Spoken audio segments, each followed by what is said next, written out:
Students, in this topic, we are going to start the hypothesis which explain the opening and closing of stomata. हम यहाँ पे दो models को पढ़ेंगे, दो हाइपोथेसिस को पढ़ेंगे.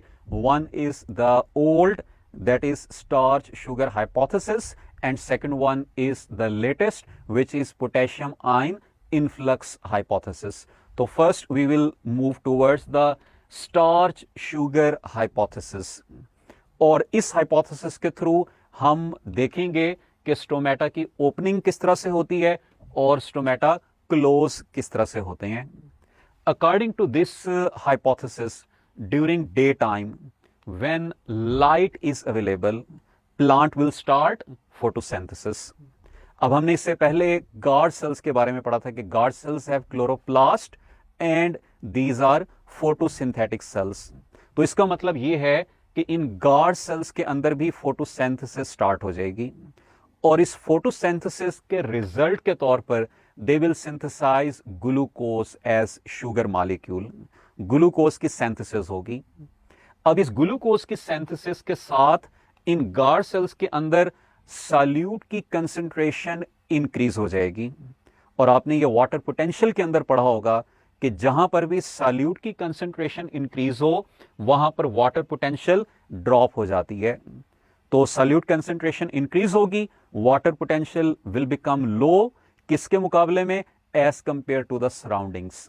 यानी जो सराउंडिंग सेल्स हैं उनमें वाटर पोटेंशियल हाई होगी, गार्ड सेल्स के अंदर वाटर पोटेंशियल लो होगा. So water will move from higher water potential to lower water potential, यानी कि water will enter into the guard sales.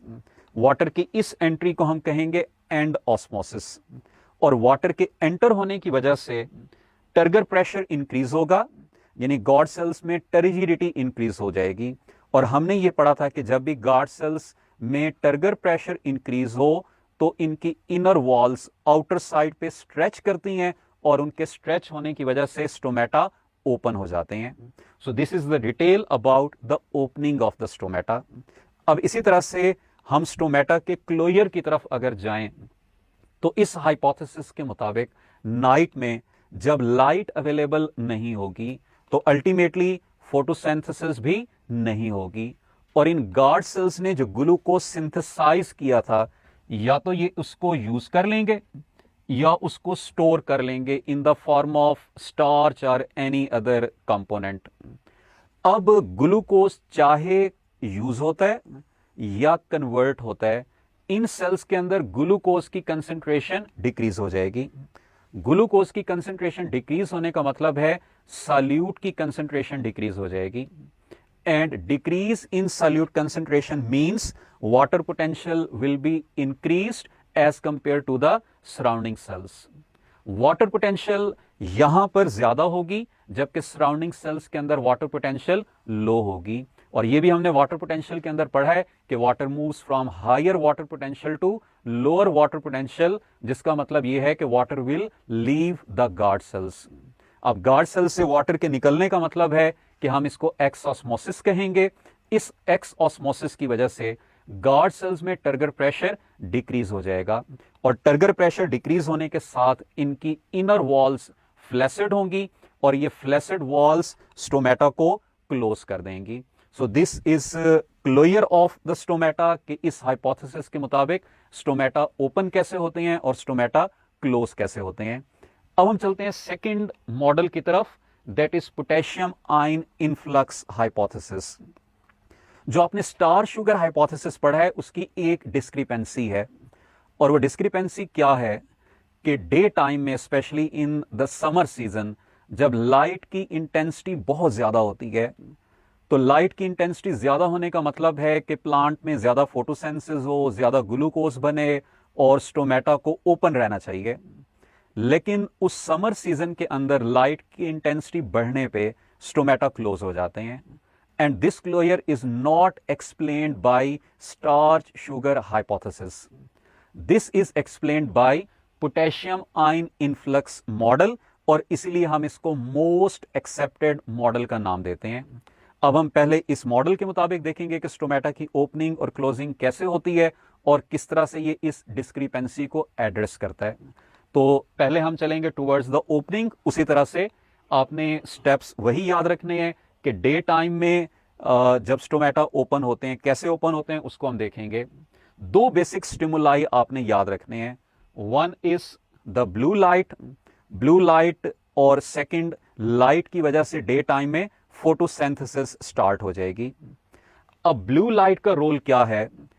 It pumps hydrogen ions from guard cells into its surrounding environment, और इन hydrogen ions की pumping की वजह से guard cells की surrounding acidic हो जाएगी।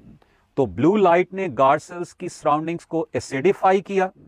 इसी तरह से जब फोटोसिंथेसिस स्टार्ट होगी, अभी स्टोमेटा क्लोज्ड हैं, तो एयर स्पेसेस में जितनी CO2 मौजूद होगी वो कंज्यूम हो जाएगी और इसलिए इंट्रासेलुलर CO2 डिक्रीज हो जाएगी। अब आपने ये तीनों फैक्टर्स याद रखने, यानी blue light, acidic environment of the guard cells and decreased intracellular CO2, all these factor cause pumping of the potassium ions, और ये पोटेशियम आयंस कहां पंप होंगे? इनसाइड द गार्ड सेल्स, इसलिए हम इसको नाम देते हैं पोटेशियम आयन इनफ्लक्स। और पंपिंग के बारे में आपने पढ़ा है कि जब भी हम पंपिंग का वर्ड यूज करेंगे it means it is an active transport, तो इसलिए आपने ये याद रखना है कि पोटेशियम आयन इनफ्लक्स होगा, ये एक्टिव ट्रांसपोर्ट होगी। आगे स्टेप्स उसी तरह से चलेंगे कि जब ये पोटेशियम आयंस गार्ड सेल्स में एंटर होंगे तो सॉल्यूट की कंसंट्रेशन गार्ड सेल्स में इंक्रीज हो जाएगी। सॉल्यूट कंसंट्रेशन इंक्रीज होने का मतलब है वाटर पोटेंशियल डिक्रीज हो जाएगा, and due to this decreased water potential water will enter into the guard cells through the process of endosmosis. जब ये वाटर गार्ड सेल्स में एंटर होगा टर्गर प्रेशर इंक्रीज हो जाएगा, inner walls will become turgid, और हमने पढ़ा था कि इस टर्जिडिटी के बढ़ने की वजह से स्टोमेटा ओपन हो जाते हैं। अब इसी तरह से इस मॉडल के मुताबिक अगर हम स्टोमेटा के क्लोयर की तरफ हैं तो नाइट में एक तो लाइट अवेलेबल नहीं होगी, सो इसका मतलब यह है कि ब्लू लाइट का स्टिमुलस खत्म हो गया। फिर उसके साथ साथ फोटोसिंथेसिस नहीं होगी, फोटोसिंथेसिस ना होने का मतलब है कि intracellular CO2 level will increase. अब वो तमाम फैक्टर्स जो पोटेशियम आयन का इन्फ्लक्स करवा रहे थे वो जैसे ही फैक्टर्स हटेंगे तो ये एक्टिव ट्रांसपोर्ट स्टॉप हो जाएगी, और एक्टिव ट्रांसपोर्ट स्टॉप होने का मतलब है कि पैसिव ट्रांसपोर्ट विल स्टार्ट, और वो पैसिव ट्रांसपोर्ट क्या होगी? आउटसाइड द गार्ड सेल्स, यानी potassium ions will start moving passively outside the guard cells. इस मूवमेंट को हम कहेंगे पोटेशियम आयन इफ्लक्स।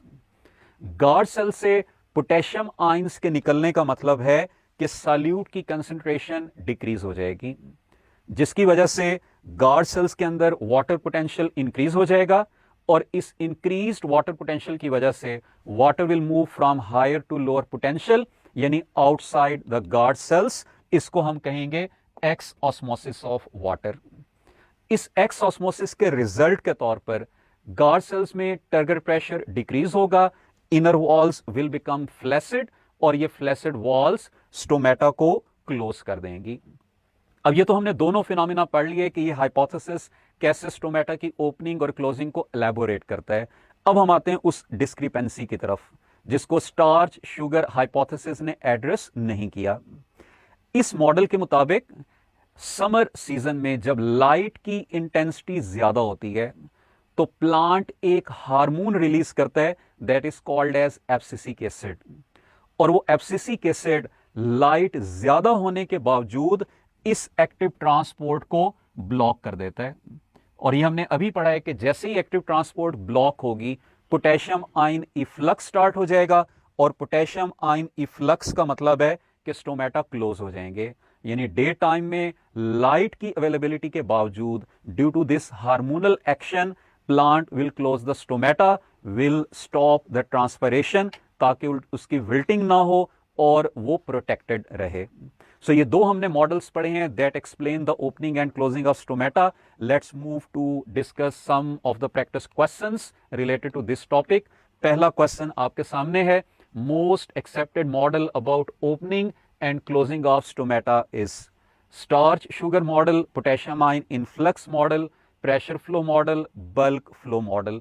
तो ये जो सी और डी मॉडल्स हैं ये हम नेक्स्ट टॉपिक में पढ़ेंगे। These are related with the transport of food in plants.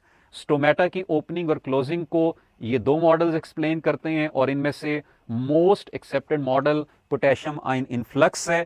So the correct option of this question will be beta. Second question हमारे पास है, blue light can act as stimulus for potassium ion influx through active transport, potassium ion influx through passive transport, potassium ion efflux through active transport, potassium ion efflux through passive transport। तो आपने भी पढ़ा है कि blue light will cause potassium ion influx और ये potassium ion influx होगा through the active transport। तो हमारे पास जो correct option यहाँ पर available है वो अल्फा ऑप्शन है, which will be the correct answer of this question।